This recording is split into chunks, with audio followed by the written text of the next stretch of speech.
Assalamualaikum warahmatullahi wabarakatuh. Perkenalkan, nama saya Rohman Dwi, NIM 05907. Saya akan menjelaskan pengertian seleksi. Seleksi adalah suatu rekomendasi atau suatu keputusan untuk menerima atau menolak seseorang calon untuk pekerjaan tertentu berdasarkan suatu dugaan tentang kemungkinan dari calon untuk menjadi tenaga kerja yang berhasil pada pekerjaannya. Tugas seleksi, ia menilai sebanyak mungkin calon untuk memilih seseorang atau sejumlah orang sesuai dengan jumlah yang diperlukan, yang paling memenuhi persyaratan pekerjaan yang ditetapkan semua. Tanggung jawab seleksi. Unit SDM memberikan penyambutan awal untuk para pelamar, memberikan wawancara penyaringan awal, mengadakan tes pekerjaan yang sesuai, mendapatkan informasi latar belakang dan referensi, serta mengatur pemeriksaan fisik pekerjaan apabila digunakan, menyerahkan kandidat utama kepada para manajer untuk seleksi akhir, mengevaluasi keberhasilan dari proses seleksi. Para manajer, karyawan requisisi yang memiliki kualitas-kualitas tertentu untuk mengisi pekerjaan, berpartisipasi dalam proses seleksi sepantasnya, mewawancarai kandidat akhir, membuat keputusan seleksi akhir berdasarkan nasihat para spesialis SDM, memberikan informasi tindakan lanjutan mengenai pantas tidaknya individu yang terpilih. Penempatan seseorang ke posisi pekerjaan yang tepat berdasarkan kebutuhan spesifikasi jabatan dengan pertimbangan 1. Pengetahuan, 2. Skill, 3. Preferensi, 4. Minat, 5. Kepribadian pelamar. Perkenalkan, nama saya Dwi Ahmad Ansori, NIM 05903. Gambaran umum mengenai seleksi dan penempatan SDM. Sebelum menjalankan proses seleksi, tentunya organisasi harus mengadakan rekrutmen terlebih dahulu. Proses rekrutmen dilakukan dengan tujuan mendapatkan persediaan calon karyawan sebanyak mungkin, sehingga organisasi memiliki kesempatan lebih besar untuk memilih calon karyawan yang dianggap memenuhi standar kualifikasi organisasi. Kesesuaian orang dengan pekerjaan. Mencocokkan pengetahuan, keterampilan, dan kemampuan orang-orang dengan karakteristik pekerjaan. Kesesuaian orang pekerjaan paling cocok dalam penempatan situasi A. PPK yang dibawa ke pekerjaan lebih penting daripada apa yang dipelajari dalam pekerjaan tersebut. B. Pekerjaan jarang sekali berubah dan karyawan diawasi secara seksama terhadap standar kerja yang ditentukan dengan baik. C. PPK yang dibutuhkan dapat diamati, diidentifikasi dengan jelas, dan sangat dihubungkan dengan kinerja tugas pekerjaan tersebut. Dasar-dasar seleksi. 1. Kebijaksanaan perburuan pemerintah. Seleksi penerimaan karyawan baru harus berdasarkan dan berpedoman kepada Undang-Undang Perburuan Pemerintah. Seleksi usia harus didasarkan kepada Undang-Undang tanggal 6 Januari tahun 1951 nomor 1 pasal 1. Peraturan perburuan melarang adanya diskriminasi kulit, agama, dan suku bangsa. Sebaliknya, undang-undang tidak diperbolehkan memperkerjakan anak-anak di bawah umur dan orang-orang yang terlibat dalam G30 SPKI. Hal-hal di atas harus menjadi dasar kebijakan seleksi penerimaan karyawan baru bagi setiap organisasi dan perusahaan. Yang kedua, job specification. Dalam spesifikasi telah ditetapkan persyaratan dan kualifikasi minimum dari orang yang dapat menjabat atau melakukan pekerjaan tersebut. Dasar ini harus betul-betul menjadi pedoman pelaksanaan seleksi. Prinsipnya adalah the right man on the right place and the right man behind the right gun. Jadi, titik tolak pemikiran seleksi hendaknya kepada apa yang akan dijabat, baru siapa yang akan menjabatnya. Bukan siapa, baru apa, jabatan atau pekerjaan apapun yang akan diisi hendaknya diseleksi berdasarkan atas spesifikasi jabatan atau pekerjaan tersebut. Yang ketiga, ekonomis rasional. Tindakan ekonomis hendaknya menjadi dasar pelaksanaan seleksi supaya biaya waktu dan pikiran dimanfaatkan secara efektif, sehingga hasil efektif dapat dipertanggungjawabkan. Yang keempat, etika sosial. Seleksi harus dilakukan sesuai dengan etika sosial, artinya mempertahankan norma-norma hukum, agama, kebudayaan, dan adat istiadat masyarakat serta hukum yang berlaku di negara bersangkutan. Perkenalkan, nama saya Muhammad Rizky Alfiandari, NIM saya B11 2019 05915. Saya di sini akan menjelaskan tentang strategi proses seleksi.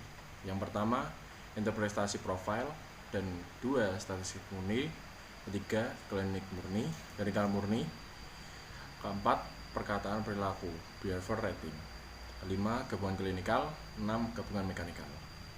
Yang pertama, interpretasi profil. Data dikumpulkan mekanika dan secara klinikal. Di sini seseorang ahli tanpa mengadakan wawancara dan mengamati atau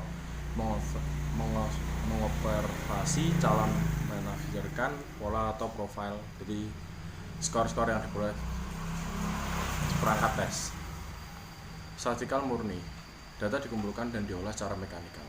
Suatu contoh dari strategi ini ialah penggunaan dan informasi biografikal dan skor-skor tes dalam satu persamaan regresi ganda untuk meramalkan prestasi kerja manajer. Klinikal murni. Pengumpulan dan pengelolaan data berlangsung secara klinikal. Di sini seorang ahli mendasarkan pada ramalannya wawancara atau observasi perilaku tanpa menggunakan informasi objektif. Laporan tertulis tentang calon setelah ia diwawancarakan merupakan satu misal dari strategi ini. Perkataan perilaku, behavior rating. Pengumpulan data dilakukan secara klinikal, sedangkan pengolahan dilakukan secara mekanikal. Para ahli setelah mengobservasi perilaku calon atau setelah mewawancarainya, meringkas kesan-kesannya dalam bentuk perkataan pada suatu lebih skala yang disediakan. Gabungan klinikal. Pengumpulan atau dilakukan secara mekanikal dan klinial, sedangkan pengolahannya dilakukan secara klinikal. Hal ini merupakan situasi klinikal yang paling sering dijumpai, di mana semua informasi dari wawancara, observasi, dan skor tes dimasukkan oleh seseorang atau satu tim ahli klinik untuk mengembangkan satu gagasan dan peramalan berlaku tentang seseorang calon. Langkah-langkah dalam proses seleksi dan penempatan SDM. Tahap pencarian calon tenaga kerja. Pencarian calon tenaga kerja dilakukan melalui iklan, pendekatan langsung ke sekolah atau lembaga pendidikan, para tenaga kerjanya sendiri yang mengajukan kenalan atau anggota keluarganya yang dapat mereka jamin kebaikan pekerjaan mereka. Pencari pekerja, lamaran sendiri ke perusahaan-perusahaan. Tahap seleksi calon tenaga kerja. Yang pertama, seleksi surat-surat lamaran. Kedua, wawancara awal. Ujian ada beberapa tahap. Tahap ini dapat dibagi dalam 3 subtahap, yaitu A. Ujian calon mendapat ujian tertulis tentang pengetahuan dan keterampilan dengan pekerjaan yang dilamar.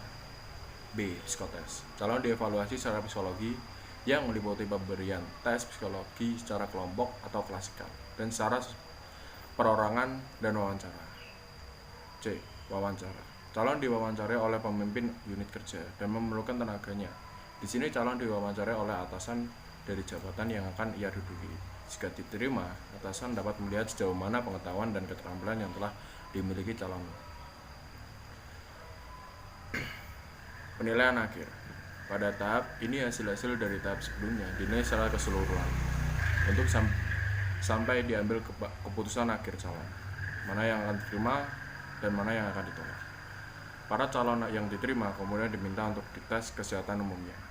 Hasil tes kesehatan ini dan hasil-hasil dari tahapan sebelumnya kemudian digunakan sebagai dasar penerimaan atau penolakan calon. Pemberitahuan dan wawancara akhir. Hasil penilaian pada tahap 4 diberikan kepada para calon. Wawancara akhir dilakukan pada calon yang diterima. Kemudian diterangkan tentang berbagai kebijakan, terutama yang menyangkut kebijakan dalam bidang SDM seperti gaji dan imbalan lainnya. Jika calon tenaga kerja menyetujuinya, ia dapat diterima pada perusahaan. Penerimaan. Dalam tahap ini, para calon tenaga kerja mendapat surat keputusan diterima. Pada perusahaan dan berbagai persyaratan kerja, ada kalanya tenaga kerja diminta untuk menandatangani sebuah kontrak kerja.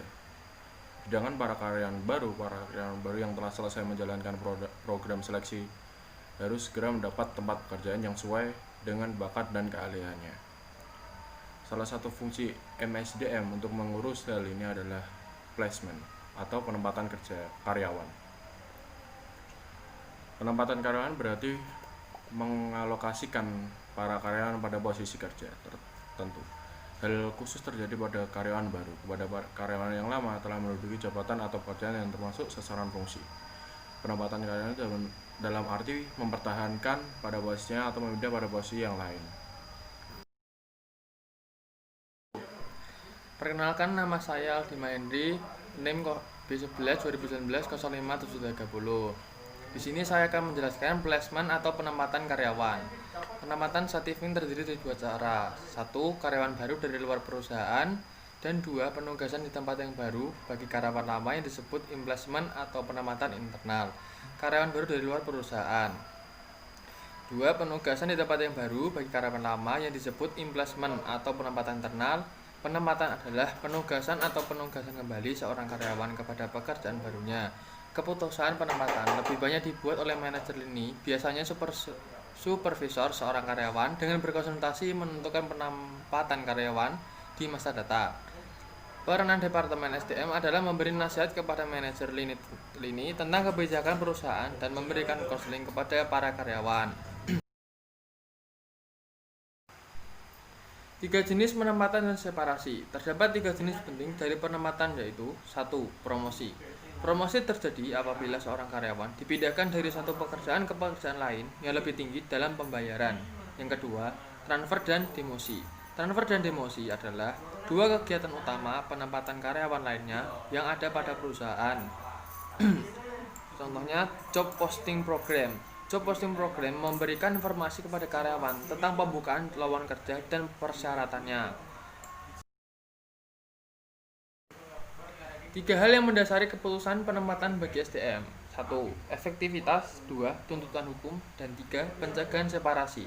Efektivitas yaitu penempatan harus mampu meminimalisir kemungkinan terjadinya kekacauan bagi karyawan dan perusahaan. 2. Tuntutan hukum. Selain ini, hubungan kerja yang tidak didasarkan pada kontrak resmi tertulis disebut hubungan kerja sukarela dan dilanjutkan dengan persetujuan. Yang ketiga, pencegahan separasi. Salah satu bidang kreatif MSDM adalah upaya pencegahan separasi. Ketika Departemen SDM dapat mencegah perusahaan kehilangan SDM yang bernilai, maka awan ditanam dalam rekrutmen, seleksi, orientasi, dan pelatihan tidak hilang.